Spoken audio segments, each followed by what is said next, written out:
चलते हैं आपको पश्चिम बंगाल के अलीपुरद्वार, जहां बीजेपी अध्यक्ष जेपी नड्डा रोड शो कर रहे हैं।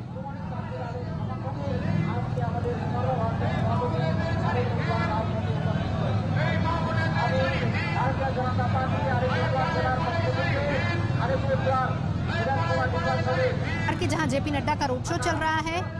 आज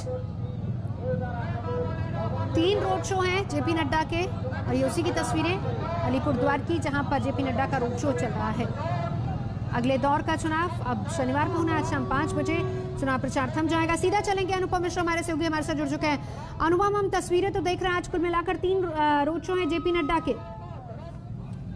जी बिल्कुल, आज चौथे दौर की 44 सीटों के लिए चुनाव प्रचार थम जाएगा। उससे पहले बीजेपी की ओर से भी जोर लगाया जा रहा है, टीएमसी की ओर से भी जोर लगाया जा रहा है, और नॉर्थ बंगाल खासतौर पर अलीपुरद्वार और कूच बिहार, जहां पर चुनाव होना है परसों, और आज जो चुनाव प्रचार थम जा रहा है, उससे पहले आखिरी वक्त में कितना ध्यान आकृष्ट किया जाए, वही कोशिश फिलहाल जारी है। और जेपी नड्डा रोड शो कर रहे हैं। रोड शो 2 किलोमीटर के आसपास का रोड शो है। इसके बाद और वो 2 और सभाएं करेंगे, और ये सभी सभाएं जेपी नड्डा की नॉर्थ बंगाल में है। तो फुल फोकस नॉर्थ बंगाल पर इसीलिए है कि नॉर्थ बंगाल में पिछले 2019 में बहुत अच्छा रिजल्ट किया था बीजेपी ने, और वो जो बढ़त बीजेपी ने हासिल की थी उसी को बरकरार रखने की कोशिश इस वक्त विधानसभा चुनाव के लिए हो रही है।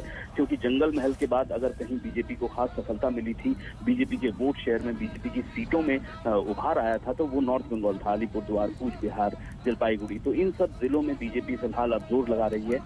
दक्षिण बंगाल में ममता बनर्जी जोर लगा रही है, हुगली और हावड़ा में, जहां उनका वर्चस्व शुरू रहा है।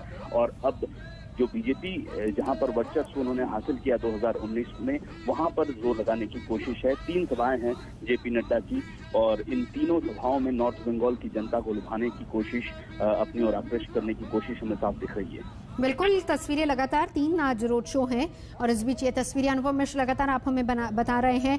तो चौथा दौर कुल मिलाकर अगर देखा जाए तो 5 जिले 44 सीटों पर वोट डाले जाने 10 अप्रैल को। और इसके साथ ही अनुपम, बड़ी बात यह कि 8 फेज में क्योंकि चुनाव हो रहा है, तो आधे के करीब चुनाव फिर खत्म हो जाएगा। तो क्या तस्वीर निकल कर आ रही है? जी बिल्कुल, देखिए, पहला जो 2 चरण हुआ वो खासतौर पर जंगल महल को केंद्रित था। तीसरा चरण जो हुआ उसमें तब जो दक्षिण बंगाल है, जहां पर टीएमसी का गढ़ माना जाता है, वहां पे चुनाव हुए हैं। और अब बाकी के जो चुनाव हो रहे हैं, चाहे वो चौथे फेज का हो या 5वें फेज का हो, यहाँ पर अब ममता बनर्जी और टीएमसी का वर्चस्व वाले इलाके ज्यादा हैं, चाहे वो दक्षिण 24 परगना हो, हावड़ा हो, हुगली हो। तो ऐसे में जोर दोनों ही पार्टियों की ओर से है, और इन्हीं 2 जो चरण है, इसमें दोनों पार्टियों की ओर से कोशिश है अपनी ध्यान आकृष्ट करने की, क्योंकि 44 सीटें हैं, इसके बाद भी 45 सीटें हैं, काफी ज्यादा सीटें हैं इन 2 चौथे और 5वें चरण में जो चुनाव होने हैं, और ये काफी क्रूशियल है दोनों पार्टियों के लिए। इन 2 चरणों में जिस भी पार्टी को बढ़त हासिल होगी वो एज ले लेगी। वो काफी हद तक इस जो चुनाव प्रचार, जो मेहनत की है राजनेताओं ने, चाहे वो किसी भी पार्टी के हों, उनका सुफल उनको मिल सकता है अगर इन 2 फेजों में, चौथे और 5वें चरण में, वो कुछ बढ़त हासिल कर ले, उनकी पार्टी बढ़त हासिल कर ले। और इसी वजह से लगातार गर्मी भी काफी है, लेकिन ऐसे में जो चुनाव प्रचार में अपने को झोंके हुए नेता हैं, उससे वो घबरा नहीं रहे हैं, लगातार चुनाव प्रचार कर रहे हैं। और कोशिश यही है कि किसी भी तरह जो बड़ी जंग है, बड़ी बंगाल की बैटल लड़ाई है, उसमें अपने को आगे किया जा सके। बिल्कुल अनुपम, नजर बना रखिए।